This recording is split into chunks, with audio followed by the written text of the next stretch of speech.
Oh.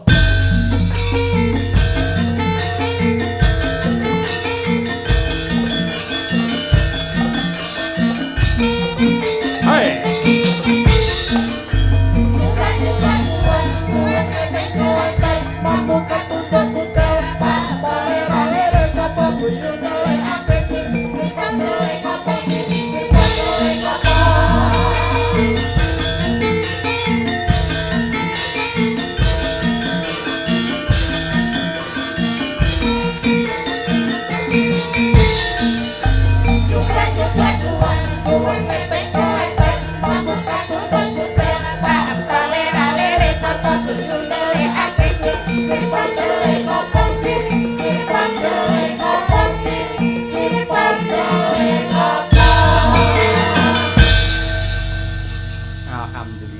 Assalamualaikum Mbak Apri. Waalaikumsalam Mbak Limbuk Mak Cangi. Syukur sehat nggih Mbak Apri? Sehat menika nggih pangestunipun. Bidang saking Klaten jam pinten? Wow jam 09.00 saking Klaten. Syukur.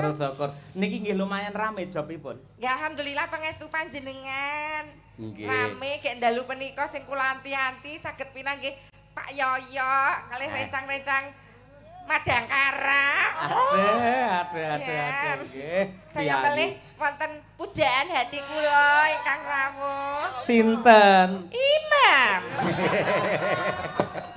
Inggih, syukur. Nah, jenengan tasih kemutan kalih kanca niku nggih, elok. tasih ngoten, nggih pernah wonten cerita masa lalu kok nggih. Ngaten to? Nggih. Pripun crita napa? Nggih critane.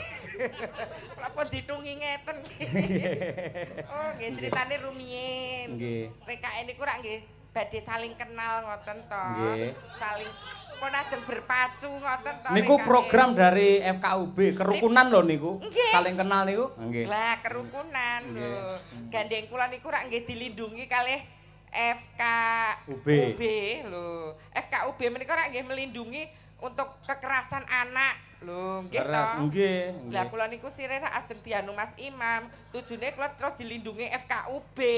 Mas Imam terus gelo. Kae lho Lek Mas Imam. Rumangsamu kok nyun sewu karo ngrokno yoga-yoga rada melek sithik tok godho, yoga melek sithik tok godho. Aku lho paribasan MOU ku nek nderek Pak sing penting kula gelem nderek dalang sapa wae. Waton yoga-yoga ki aja ngantek nyinggung rasaku, aja ngantek ana sing demeni aku. Lah ngapa? Aku artis populer lho. Nek karirku hancur mergo aku konangan gendaan karo yoga apa ora?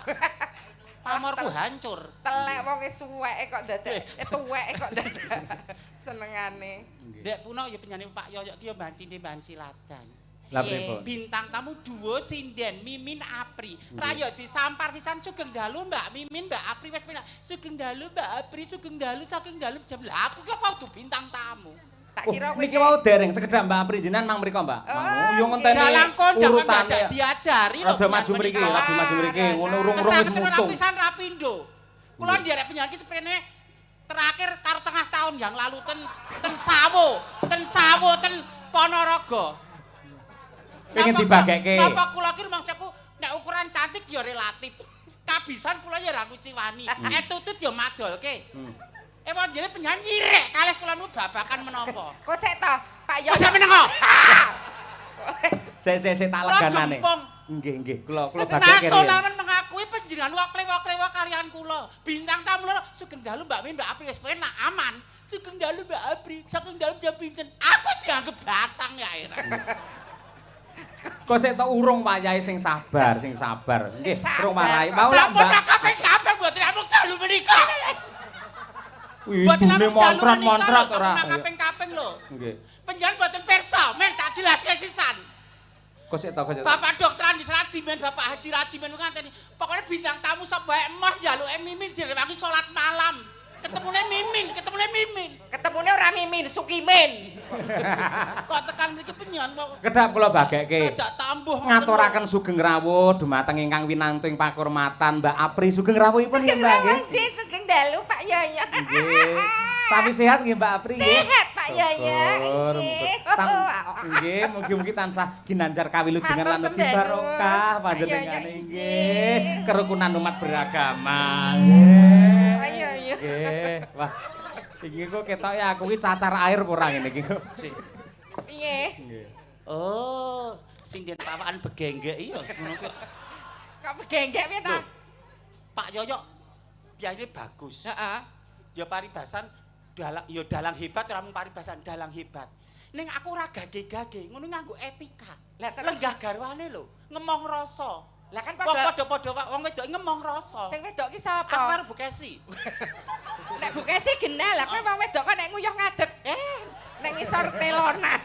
Engko nek anu lungguh semampir. Anu iki lho, anu malah nyapu dalan. Tau pirone iki lho ra nyapu dalan ta menika ra njenjit ta wong agem nyamping. Wong wedok nganggo nyamping ra yo nek. Wong wedok kok nek nguyuh ngadeg kok nek nguyuh lungguh kok lecet.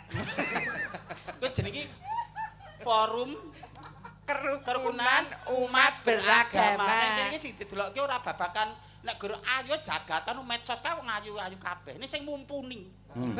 Lah ya toh ditintingi. Mumpuni ki ono kriteriane. Nika Pak, oh nika gur menang ayu tok. Apri mau apri kaya apa? Kae anu trek rekote elek pamane. Lah Sukimen ki sapa? Lho, kira ngerti to? Piye? Aku carane SP, nang ngene SP. Obat. Jadi carane tekan polisi Intel. Kintel. Oh, nembe ngertos nek jenengan bake kintel. Intel. Oh, Intel to. Intel. Lah, kowe ngerti ra? Boyolali iki paribasan rumah kedua kanggoku. Oh. Kowe ngerti to nek Boyolali zaman dhisik lho. Jane wilayah paribasan Musuk, Taman Sari ki kekurangan air. Ning sekarang sudah dibangun embung-embung penampungan air Satemah Boyolali ora bakal kekurangan air.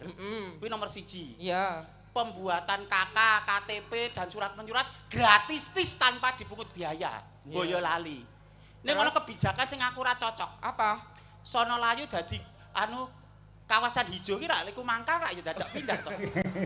Berarti kebijakannya mesti plus minus ana untung rugine. Sebagian orang ra ya dadi malah. Mbak ya pindah ngarepe ning dhuwur kijing kono. Senengane. Saged sowan Bapak Dr. Andes Haji Rajimin matur sembah nuwun. Sembah nuwun Pak. Rencang-rencang panitia FKUB matur sembah nuwun. Timun wungkuk jaga imbuh sak gaduk kula sak kamat kula sing penting kaya sing diandharke penyanipun Pak Dalang kala wau. Indonesia itu bukan merdeka ora mergo satu agama. Ora mung mergo saka Islam tok, ora mergo saka Hindu tok, ora mergo saka Kristen Katolik tok. Lan uga ora mergo saka wong Jawa tok, ora mergo saka wong Ambon tok, ora mergo saka wong Batak lan sak tapi keanekaragaman, paribasan apa heterogen masyarakat yang heterogen Indonesia itu sing beraneka aku sing gedhekke bangsa Indonesia tetep bakoh kukuh mula rukun agawe santosa crah agawe bubrah. Islam apik, Hindu apik, Kristen apik, Buddha apik. Sing ora gelem nindakake ajaran agama. Lho, sing ora gelem nindakake pomon anu kae LDI, kae MTA, kae NU, sing ora nindakake sing ora gelem rukun, sing gawe cerah, gawe oknum-oknum sing pengen mempecah belah bangsane dhewe nganggo dalih agama. Sik, tak pedho dhisik. Lah nggih. Iso muni ya kudu iso nglakoni. Jenenge umat beragama yang baik harus melaksanakan ibadah sesuai dengan agamanya toh. Nggih, insyaallah. Jenengan agamane napa? Kula Islam. Lah lek Islam pertanyaannya, wingi salat tarawih sampean melu sope wong lanang apa wedok? Niki soal akidah lho iki, soal iki soal beragama lho, aja main-main lho. Ning panggung iso dienggak-enggokke. Heeh. Nyun sewu nggih. Heeh. Seniman ya seniman akhlakul karimah dijogo. Lah nggih, kula lak takon. Jare wong beragama sing apik kudu ngibadah. Nggih to, leres to. Mongko salat sing apik iki selalu berjamaah. Jamaah. Pitakon kula jenengan melu golongane wong lanang apa wedok? Kula pas salat tarawih wingi, nggih to? Nggih. Ten sop kakung nek pas dum-duman jaburan nglumpuk ngen wedok. Lah nek kan wis bar salat, wis. Nek aku ben ra bingung, aku ning tengah-tengah kok lek. Ning nggon pas sekat kae. Nek sekat malah gor indek-indek ora ngibadah kok le jenenge kok le. Pembangane bingung. Almarhum mbokku iki kan aliran kepercayaan Sabto Dharma. Heeh. Beliau itu nek Napa-napa, Mbak? Mbok kula aliran kepercayaan Sabto Dharma. Oh, nggih. Simbok Sarki Simbok. Dados Simbok niku nek subuh kae beliau ya beribadah sesuai keyakinane. Ning mesti ngelingke Le tangi sik. Kok le? Anu nduk. Nduk tangi. Anu nduk ngono ki. Le iki karo masku maksude. Telek le Sukimin. Anu nduk. Oh, jane mboke wis bener lho kuwi mboke. Kok disalahne lho. Nduk tangi sik. Subuh sik apa kewajibane perkara engko turu meneh ra apa-apa, sing penting kewajibanmu. Beliau itu non muslim, ibaratnya aliran kepercayaan. Ning tetep ngelingke. Ngelingke. Piye dicepaki ruko? Yo sarung kok ruko. Garendo. Intinya apapun agamamu, dimanapun kamu berpijak, rukun kuwi tetap kudu diutamakan. Pokoknya tetap bersatu dalam bingkai negara kesatuan Republik Indonesia. Salah satune harga ngeten mati. Mbak Mimin Mbak Apri. Nggih. Ini kok pengalaman kula pribadi. Nggih. Mboten kok buka wirang utawa sejarah niku mboten. Nggih. Ning kula aslinipun lak muslim. Nggih. Bu Kesi rumiyin menika non muslim Hindu. Nggih. Nggih, akhiripun purun mlebet wonten Islam. Nggih. Ning bapake, ibuke ngantos sepriki tasih Hindu. Nggih. Ning gumun kula Pak, Ibuke Bu Kesi mara sepuh kula sangat toleransi. Angger kula sowan wonten dalemipun Tulungagung. Mak, Pak, Assalamualaikum. Mriko nggih jawab, "Yo Le," ngoten niku. Mboten Ning lak ngormati Nggih, ngormati kan Ngormati. bahasane dhewe-dhewe ngoten niku. Nggih. Ngapunten nggih Bu Kesi. Dalu niki kula kirang perfeksionis. Ngeleng. Nek masalah muka kula lidangan pun maksimal pun totalitas niki nggih to. Lah. Anu cara sambul nggih pun demes. Nggih. Mung nyun sewu kebayak kula kecendaan nggih. Nek sing ra ngerti ra ndarani pamer gelang to wong sing ra ngerti lho Mas lho. Kecendaan banget. Nek sing wong sing ra ngerti sing wong iri dengki ra ndarani padahal niki mergo kecendak. Sing wong ra seneng iki Aku ya gumun lho, ra Lek. ngerti glora. Gelang awet corona ngantek sakyaene kok jek awet ra kadol ya. Menengo jenenge Sopi kok pati. Tukang Kecendakane sing ra ngerti wong sing ora seneng sing kok iri sing pikirane jahil metakil dengki srei mesti ndarani. Nek sampean iki pamer gelang ngono ki lek jaman saiki malah kleru lho Mbak Mimin. Liripun. Padha karo jenengan iki ngundang kejahatan. Nuwun sewu. Niki piyainipun kathah. Racake pancen piyai sae. Ning ada satu orang oknum sing nyatane nggih oknum niki bakal jahat kalian jenengan. Terjadi banyak di layang kabar, di televisi, piyai putri neng apa kuwi pasar ngagem apa kuwi jenenge mas-masan nggawe kalung digelandang jambret nganti tiba nganti dadi lan patine. Nun sewu. Ngoten niku ngati-ati. Jaman saiki pamer perhiasan Ngeten iki dudu berarti nggih nggone. mancing nggih. Mancing niku. Ning nek umpama aku pribadi kula ya artis kondang populer bondo kula ya wis akeh Mas Picih Rajaprana ya turah-turah. Umpama kalungku iki sing ketelisut ngono aku ora apa-apa mau dijamret. Sing penting kudu kehormatanku kok. Kehormatan kok dikrawuk. Nek kehormatanku rak ya kok. Kehormatan Nek paribasan iki ketelisut paribasan umpama tok silang. Kowe ora ngilu karo githokmu ngono kehormatanmu dapure kaya super tetra ngono kok. Lah Obat korek. nek kalung ngono paribasan digadekke apa ora iso nebus sesuk tuku meneh. Nek kehormatan lek mulihke pripun lah ya. Pokoknya sesuk Kehormatan. pokok men sesuk aku nek panitia ndawuhi riderku ora neka-neka. Riderku ora njaluk dijemput Alphard ora njaluk tempat hotel. Sing penting ada dua panitia sing antar jemput. Teras rono ki arah ngendi, Nduk? Nepen. Arah nepen. Lho ki rak ya rada ana bulak sithik to. Heeh. Lah nek dian nganti aku lho, diaweng wong rene diblusukke ning Tegalan. Ya kuwi sing mbok ajab to. Oh lah iya. Mbak Sing Mimin- ngaturke panglipun. Mbak Mimin menika sowan Boyolali menika kados rumah kedua. Ngaten. Rumiyin saderengipun dados pesinden, Mbak Mimin menika berawal dari pengamen. Pengamen. Ngamenipun wonten Pengging. Nggih. Umbul Pengging. Setiap malam Lajeng pindah wonten soto Mbok Giem ngajeng SD Mbanaran. Ngaji SD anu Pirang kae. tahun kae, Lek? Kae 5 tahun 2009 sampai 2014. Oh, Mboten kula pengen ngerti penasaran. Sampeyan ketika ngamen niku lagune napa? ati praktekke mawon. Ya. Piye ta, Lek? Maksudnya aku cerita ki flashback ki paribasan nek orang hidup ki berproses kristalisasi keringat lho ora kon praktekken rayu aku malu. Ya ora apa-apa. Flashback ben eling jaman kowe nyambut gawe ning bank. Bang Jo. April lambene elek. Novel aja ngulatke rene. Ngalah. Ngerti ya endi sing Dia wegah aku konsentrasi, enggak konsentrasi mbok. Ranah pribadi ki ora tiba nang panggung ngono lho. Waduh. lho kowe lho jajar nopali lho. Kaya nopalan ngeterke priksa mbahne Kakung. Piye lagune apa mbiyen pas? Lagune Nah. pas ngamen. Iya. Ya ngangge melet-melet ngono kuwi. Nggih mboten, nek kula kalem to. Oh nggih. Doel sukanya doel nempel maunya nempel cowok zaman sekarang memang susah dipercaya. Lihat kening licin, lihat body mulus tak tahan. Lagu kuwi ana pituture. Pituture apa? Saiki harta, tahta dan ani-ani kuwi marake ganggu. Harga tahta wanita. Lah wanita salah satunya ani-ani pelakor ki mula lihat kening licin, lihat body mulus tak tahan. Setan iblis ki nggodhos dalane werna-werna. Nggih. Mboten. Jenengan pengalaman sing terburuk yang pernah terjadi. Setiap orang kan mempunyai pengalaman masing-masing. Mesti duwe pengalaman pahit. Kula ya duwe. Yang jenengan ketika ngamen ini pengalaman yang pahit napa? Pengalaman tau dirombong kae lho, Lek. Nek dirombong kae dibayar duit palsu. Aku ngamuk, Mas. Piye to wis dosa kok dibayar duit palsu aku ngono. Zaman aku masa jahiliyah, masa kebodohan ya. Ya ora apa-apa tak critakake wong arep moyo ya ben ngono ki terus. Lah wong kowe ya wedok palsu aku jenenge. Ya wis dadi. Ya bener. Lah ya kono ya ngono. Was gobyos dosa ora entuk duit. Pengalaman terburukmu apa? Lah ya kuwi mau wis dibayar duit palsu kok. Nek mboten nate amit 1000 dipun garuk Satpol PP niku mboten nate nggih. Nek digaruk karena gelut nate.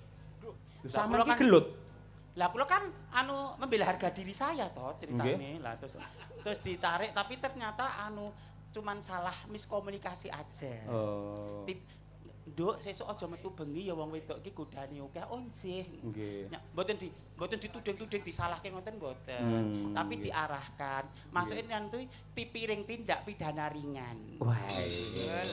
Jadi diarahkan kalian dinas sosial. Nggih. Terus kula diparingi redono kawan yuta. Nggih. Jaman semoten kula nggih tumbas mendo, tumbas wedhus niku dadi ngrembaka. Mula kondang mimin blantik wedhus niku mergo kula entuk bantuan saking dinas sosial niku. Oh. Lah wedhuse riyen pas nyicil pertama iki lanang apa wedok? Kanci. Ya kaya juragan. Maksudnya ngene lho, Nduk, ilmu sing dipethik kuwi hidup itu berproses, ora ujug-ujug ongkang-ongkang lungguh krasa gumelan nanging berproses saka wit cilik ngono lho. Lah sapa ta sing ngerti saiki aku dadi artis kondang kaunang-unang sapa sing ngerti lho. Lah wedhusmu kae rak gembreke rak kaya wong wedok ta. Ndek. Nggih kalih guyon kalih panglipur nggih, Mbak. Inggih. Sak menika panjenengan berdua ingkang trep kangge event ingkang dipun selenggaraken kalian FKUB niki kinten-kinten napa magepokan kalian kerukunan. Nggih. Monggo. Katresnan saged wong kerukunan niku lak jembar tebane to, Pak. Nggih. Wiwit saking skala kecil saking keluarga, rukun karo anak bojo keluarga, karo tangga lan sak piturute. Nggih, leres. Pinom jangan ngedrop, Nduk, santai aja. Ngedrop karo sapa? Kali kula kok ngedrop kok ngoplok. Santai engko tak mong to nek sadar. Ngerti pasuryanku kok ngedrop. Kalah ayu ya. Lah ya ayu kowe ning kadang kan ngono ki mental membawa. Dadi ayu wis semangat tekan panggung ana bintang tamu kondang terus kowe ngedrop ngono ya iso to. Pinong ki gumun. Napa? Bintang tamu kok kisut ngono. Iki ora kisut glodoki. Engko nek wayahe apik rak ya apik. Nek kok wis 3 tahun ora apik-apik. Nggih. Menika rak nyarengi hari Paskah nggih. Leres. Nggih, ugi mengucapkan selamat hari Paskah bagi yang menjalankan merayakan hari Paskah. Toleransi tetap ya, Le. Enak. Nggih. Iki diaturke napa? Tembang kangen nggih nambani kangenipun panjenengan berdua sing nyatane rumah kedua jarene wonten Boyolali mriki. Nggih. Pun bawani riyen. Bawanipun pangkur mawon nggih. Wah nggih. Apa lho sesuk ora ono rekoso aku meneh. Walah. Lah gitu ya bener kita saling melengkapi nek salah kebablasan nek ya rekoso aku to. Aku saya tua pengine menep mung srawung terbebani dengan apa? Telek. Kangen ku tanpa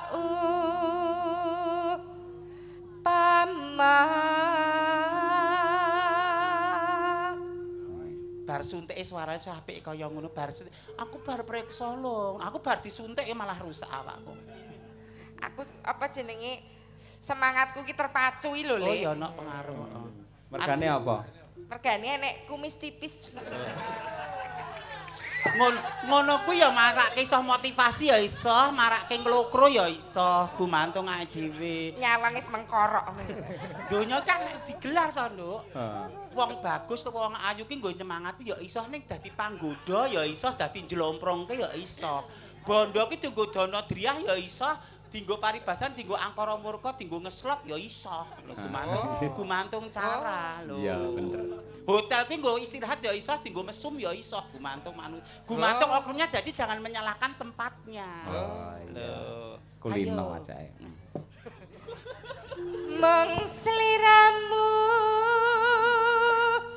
kan dadi telenging ati. Gandeng iki ngambah laras dhuwur sumelangkul lek nganti Mbak Apri ora kuat men dipun bantu kalian gurunipun. Dasare bar loro, Nggih. bar loro mesti suarane sing laras dhuwur ra tekan. Iya. Niki nanggung laras dhuwur ra tekan, cendhek ngagor-agori. Gumun Rene pilihane iku. Lah nggih, lar ngomong lah. Nggih, mila jenengan sing nutupi. Niki gur menang rai karo awak permaan kok, nek ra dipermak awake raine ra madol. Besok ketok ele munggah swarga gur gelunganmu kok le. Lambene nek omong jan. Nyepelek. Ayo. Nonano. Ayo Mbak Mimin. Tininganipun Kang. Rada budet wis tuwa.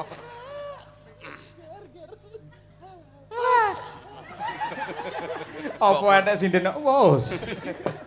Timatke tenan lho.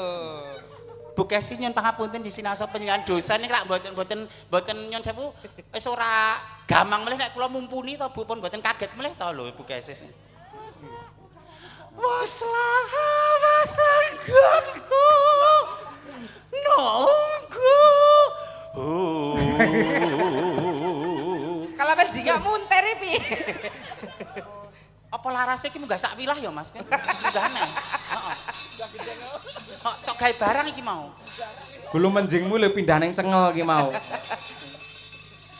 Waslah sanggonku nunggu. Kowe iki wong bawa kok kaya wong lelaku ngono lho. Kok lelak. Mbok sing santai ngono lho. Apa ya rapake karo Mas Santoso ya? Pak Lurah. Lah ya Pak Lurah teras. Nggih. Waslah. Semene apa ya? Ya ora apa-apa. Waslah wasanggonku nunggu sliramu. Waduh. Nafase landung kok. Nek napas cekak mesti do medhot-medhot. Sliramu amung leledo. Lek nyuara lanang nyapa kok sikile sing tengen nek dijokne nyapa? Crimpet-crimpeti nek. Oh alah, biasa nyuara lanang malah kaya Pak Juwair kok lho. Pak Juwair ya becik hebat. Sesuk ade melu Pak Juwair lho. Iya. Sesuk bengi melu Pak Juwair lho kowe. Jajal pelek. Ora melu-melu aku. Ngelingana rikala tinake pungkur sliramu nate ngendika tresna lahir terus sing batin.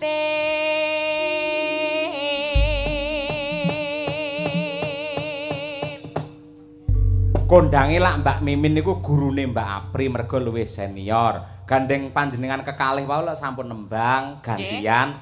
Sing biji ampun jenengan ning sing dadi juri niku penonton. Nuwun sewu dumateng sedaya para lenggah. Mbak Mimin kalih Mbak Apri kala wau swantenipun sae sinten? Mbak Apri. Lah kowe nggawa dolok kok tak mono kok.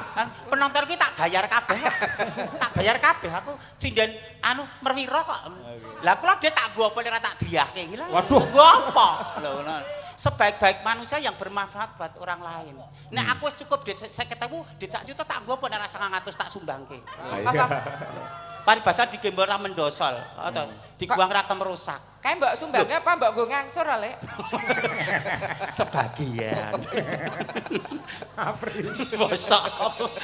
Ya sebagian nggo ngangsur, sebagian dienggo sangu urip, sebagian didono driyahke dadi wis ana planning-planning. Lah wis jare wis sugih kenapa sing diutang jenengan kok sing ngangsur barang? Utang iku nggo penyemangat. Oh, rekasane wong ditanggung jawab ngene iki. Sing penting nyaur. Mula nek ana wong meninggal nika, wong meninggal kae anu ingkang tasih sambetan kalian keluarga, anu utang piutang saged sambetan kalian keluarga. Mergo siksa kubur sing medeni kuwi siji siksane wong utang ngantek mati ora nyaur. Nomor loro, siksane wong nguyuh ora resiki mung dikupat kapitke. Mula kuwi lho dikupat kapitke. Lah, iya nggih. Ya nak kaki nak. Monggo tembang kangen dipun aturaken duo sinden dari Klaten Mbak Mimin dan Apri. Ya Allah, Pri, ya Allah. Anu, cakepane piye? Cakepane piye? Cakepane piye? Wayah wengi udan grimes wis. Empung aku. Monggo rencang-rencang madangkar. Saatase tembang kangen ora tekan gone. Monggo, yuk dados.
Gendang guyung rina wengi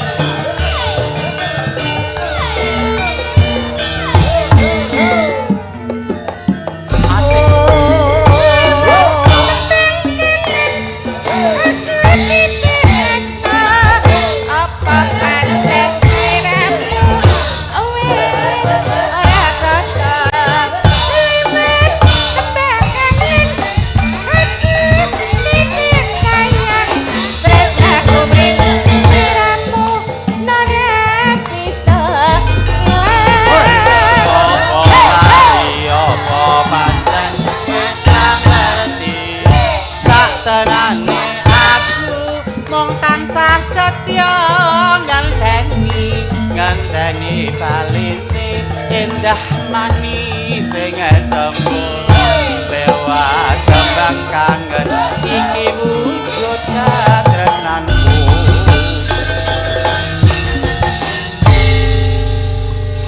Nadyanto kula niki sering ketemu kali Mbak Apri ning tetep nggumun. Pripun? Jenengan len jogek luwese aduh luar biasa. Matur sembah nuwun Pak Yaya. Serono Pak, serono. Mboten niki endah niki Edi niki Peni. Lho, endah nolek dadi kendange karo apa jenenge polahe awak ki kudu pas ngono lho. Nek wong dikarep ya ora kurangi palembono, nek ra seneng ya ora kurangi panacat. Lah kok malah kowe Lah kuwi ngaturake witing klapa sak lugune kok ya temenanan kok. Piye kakung nek ngalembono. Kowe iki aja bangga. Ngono ki malah tok onceki. Nek sing wong nalar, sing wong lantip, sing wong sempati dionceki. Dialem kok malah bungai bangga. Ngono ki ndek pamrih, ora mudeng. Kulite iki jek enom angel dionceki. Iki kok maksude ngendikane beliau ki iso ditintingi dionceki dunggah udun ki aja ditelan mentah. Ora nalar pengalaman hidupmu masih. Lah nek kowe sing dingonoke coba Mbak Mimin ki kok goyangane apik ngono piye? Lah rungono selama hidupku rungono wong alem aku ki. Selama hidup lho rungono wong alem aku ayu ngono ki rungono. Mboten niki wae ngangkel alem lak nembe Mbak Apri menawi Mbak Mimin waduh luar biasa. Jenengan niku egolanipun namung sederhana, alus, tidak perlu banyak gerak ning nyatanipun saged memukau para jim setan priprayangan. Sepenting aku ora masalah goyangi segebok, sepenting aku sex appeal yo. Sex appeal apa? Body language ki lho, kecil-kecil tapi lho, wah, kae kok lah. Dadi orang melihat ki wis imajinasine tekan ngendi-endi ngono lho. Lah kowe sex appeal kok susumu daya ngulon ki kok. Sex appeal kok susu daya ngulon ki. Tak keprok dhewe lho. Nggih.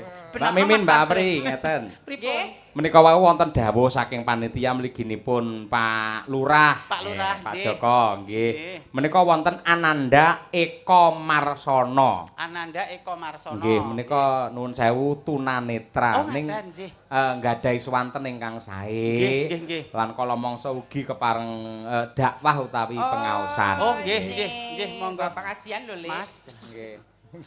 Dipun caosi kesempatan. Nggih, supados minggah wonten pepanggungan ngoten. Monggo Mas Eko. Ayo, Dek Eko. Nggih, katuran minggah mriki nggih. Singkir ki sik, Nak. Nggih. Diaturake. Deduk. Neneng. Monggo Ananda Eko Marsono mriki.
Assalamualaikum Mas Eko. Waalaikumsalam warahmatullahi wabarakatuh. Sugeng dalu Pak Cahyo. Wah inggih, sampun ngertos kalian kula Mas. Kula subscriber Kuntadi channel kok Pak. Waduh, sembah nuwun.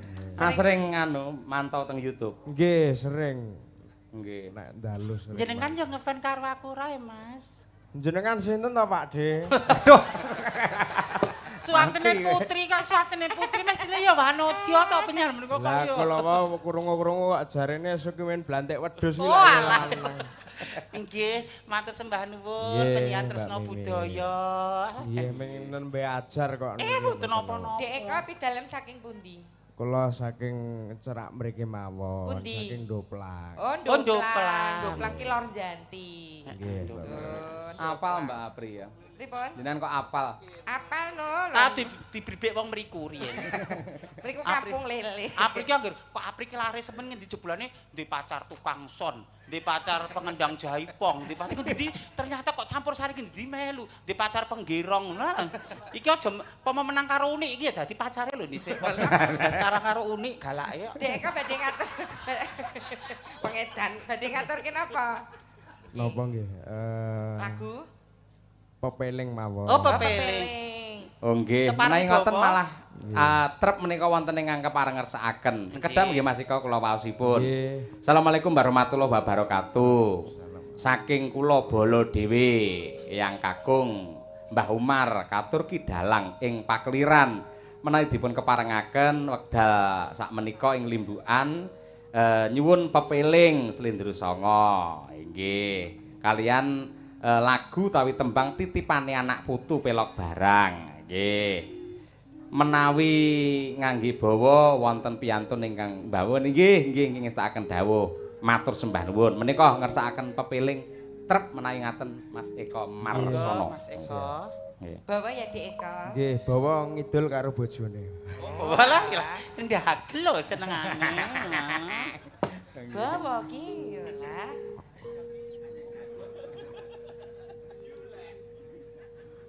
Rukun Islam kang lima puniki Taslim karo jawab nongke wiwitane.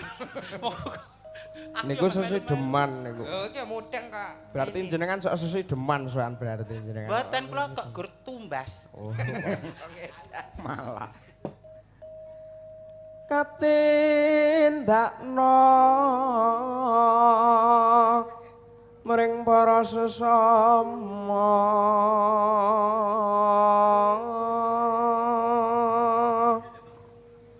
aja padha ditinggalke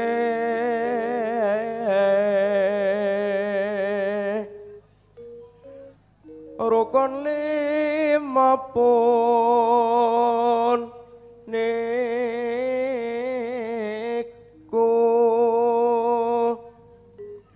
syahadate kang angka siji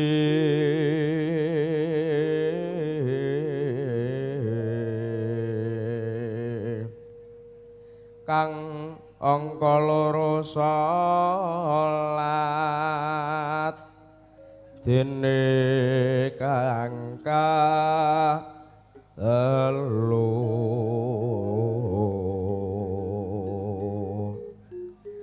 Ramadan nindakno poso papat zakat ping 5 ibadah haji rukun Islam sampurna.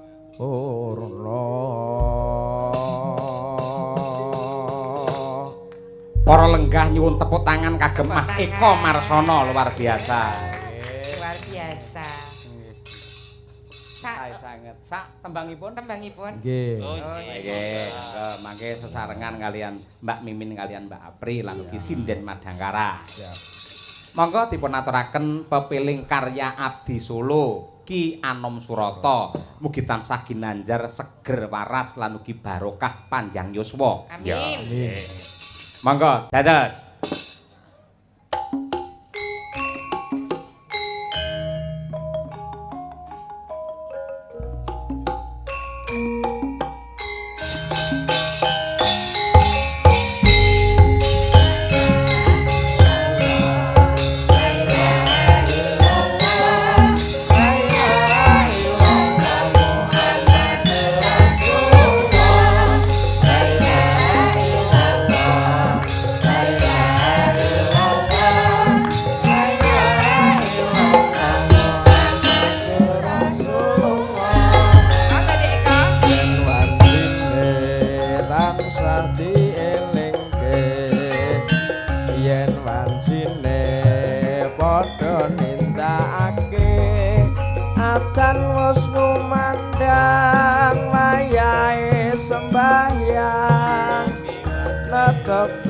Wajib dawuhe pangeran salat ati cakae agama limang wektu kudu tansah dijaga kanthi istiqomah lan sing tumaknina luwih sampurna yen berjamaah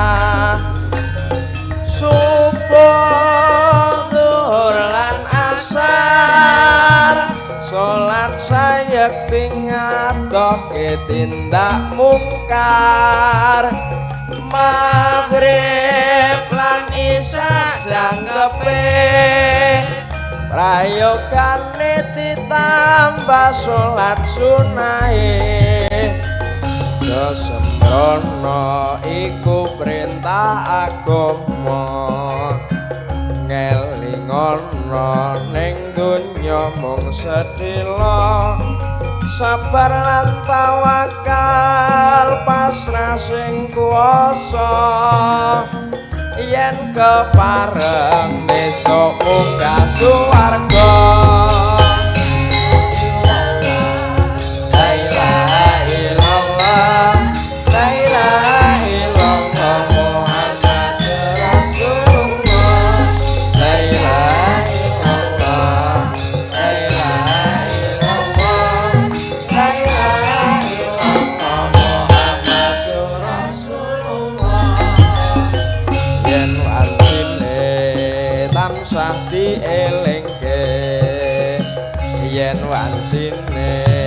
Padha nindakake adzan wis kumandhang wayahe sembahyang netepi wajib dawuhe pangeran salat ati cakaing agama limang wektu kudu tansah dijaga kanthi istiqomah lan sing tumaknina luwih sampurna yen berjamaah subuh zuhur lan asar salat sayekti ngadohke tindak mungkar maghrib lan isya jangkepe prayogane ditambah salat sunahe sembrono iku perintah agama kelingono ning donya mung sedhela sabar lan tawakal pasrah sing kuwasa yen kepareng besok munggah swarga. Matur suwun. Kula ingkang ngaturaken panuwun ingkang tanpa upami Mas Eko luar biasa. Ya sami-sami. Nggih. Napa melih ngaturke napa badhe ngaturke pangandikan apa Dik Iko? Badhe paring pangandikan. Paring pangandikan napa pun mboten sah ngomong akeh. Sampun ngatur mawon. Sampun matur suwun sampun dipun keparengaken derek sinau menika matur suwun. Sami-sami. Sembah nuwun jenengan suwantene kados Ki Gandawartaya malah. Mbuh. Matur nuwun. Nggih. Sembah nuwun nggih Mas Eko Mas. Nggih, sami-sami. Terima kasih Dik Eko. Sami-sami Mbak Pri. Nggih, Lek, dianu Lek, dikanthi Lek. Nggih. Nggih. Piyaine halus, sopan, ya ampun. Nggih, teh. Ah. Mbak Mimin le gemati. Lek kowe iki kan mau dipakde-pakde iki ya ora kudu nyangoni kowe iki. Mbok sing perwira. Sekedap Mas Eko sekedap. Mas Eko sekedap. Bungah menika. Nika ajeng dipun paringi Mbak Mimin ini piyai blobo biasane minimal nggih gang 100 ngoten niku. Nggih. Nggih. Mriki kula tambahi enak penonton kerasane dalange cetil ora nyangoni. Aku mrekitik aku ngene. Tampakno tampakno men di anu lah. Dicaoske. kok 1000. Pak Yoyo Pak Mumen 1000. Men ra munggah mudhe tampakno terus dicaoske Dik. Iki nek rambu rangkung kok. Ah lho, Bu Kesi Pak Yoyo mesti diwilu-wilu lho, senengane kok.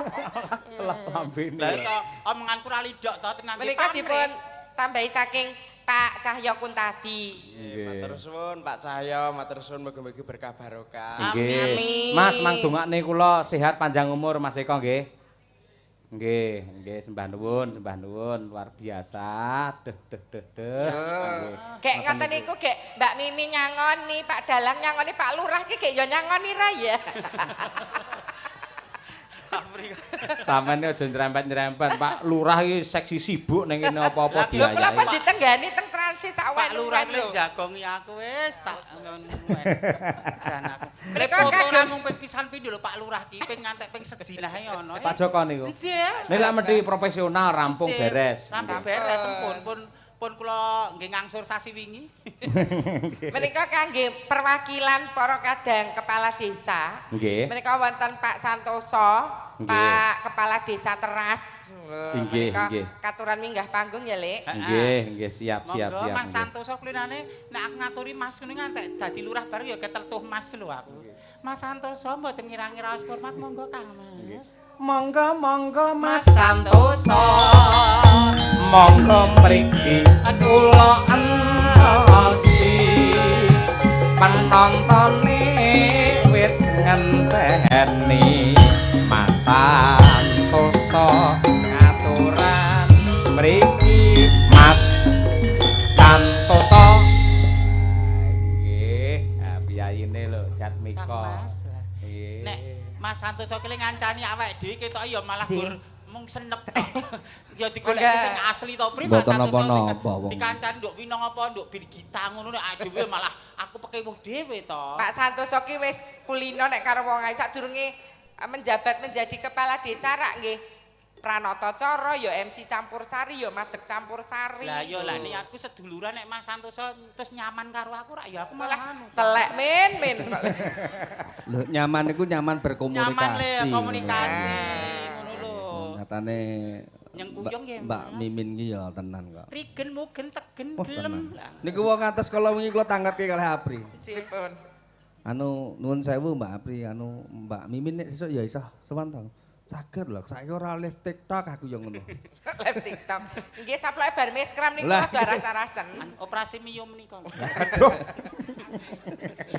Gak terkeragilan kan mboten saged sowan to Lah, nika nggih. nika izin. Nggih, matur nuwun Mas Cahyo. Nggih. Nika penontonipun nggih luar biasa, pancen estu kok.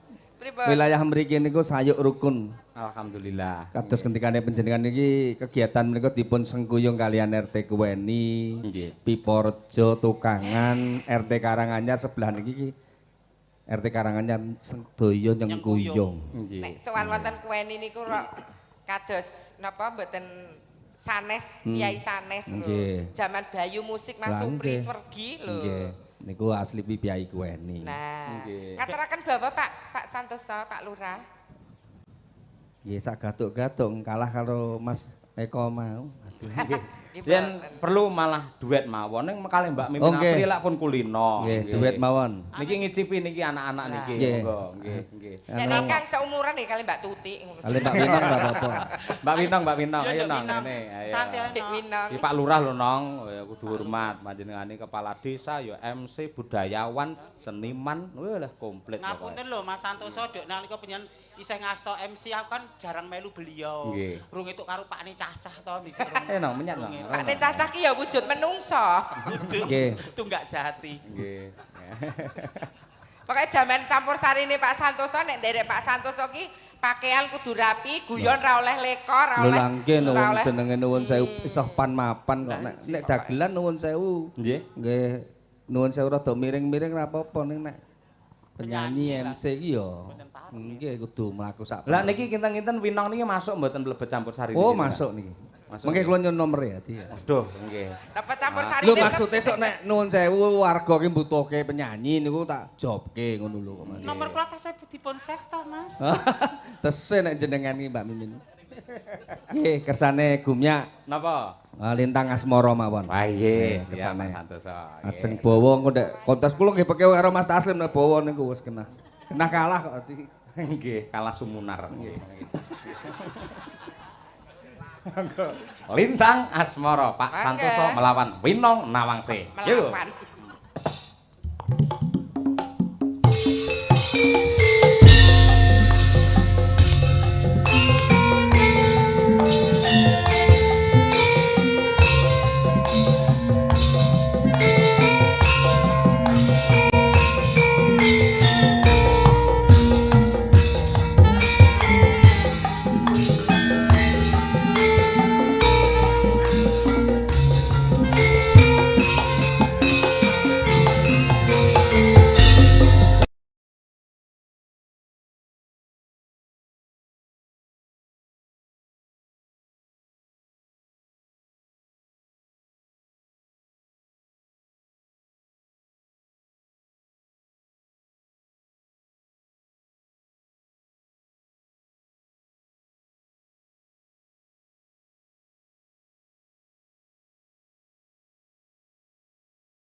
Monggo Pak Lurah.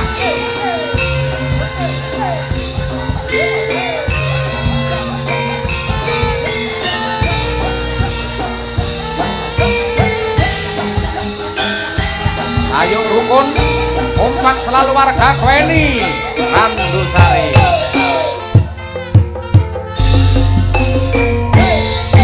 Yang Mantara Ratri mong eling manis sing ati setiaku bisa anduweni marang yang suasmi rasa kangen kang liputi lintang bulan dadi seksi upayane datang balen jani janji sabaya bukti sebaya pati.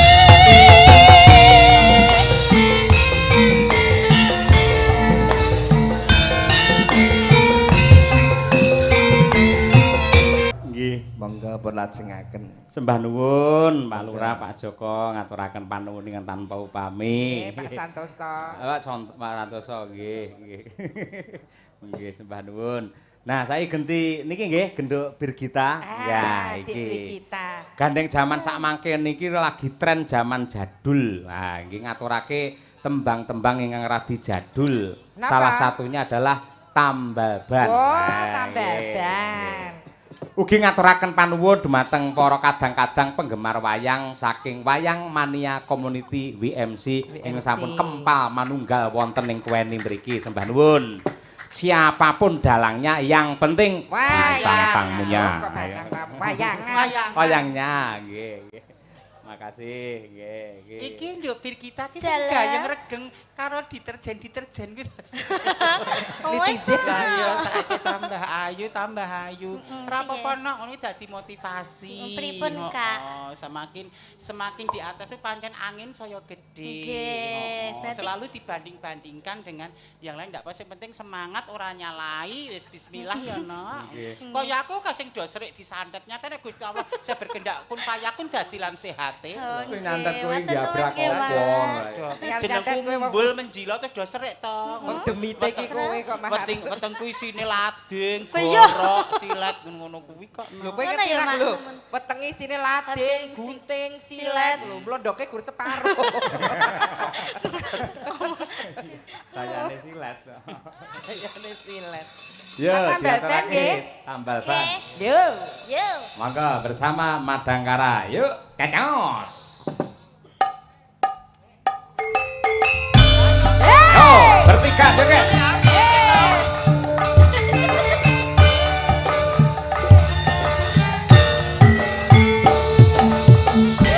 Spesial buat Ayang Piko.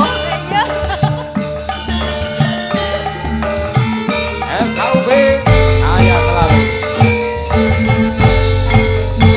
Aku iki tukang tambal ban uripe sak dalan-dalan golek pangan duit sing halal wayah bes sanggo sandang lan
Cinta Ayu made in saking kota Tahu Kediri. Saking Kediri.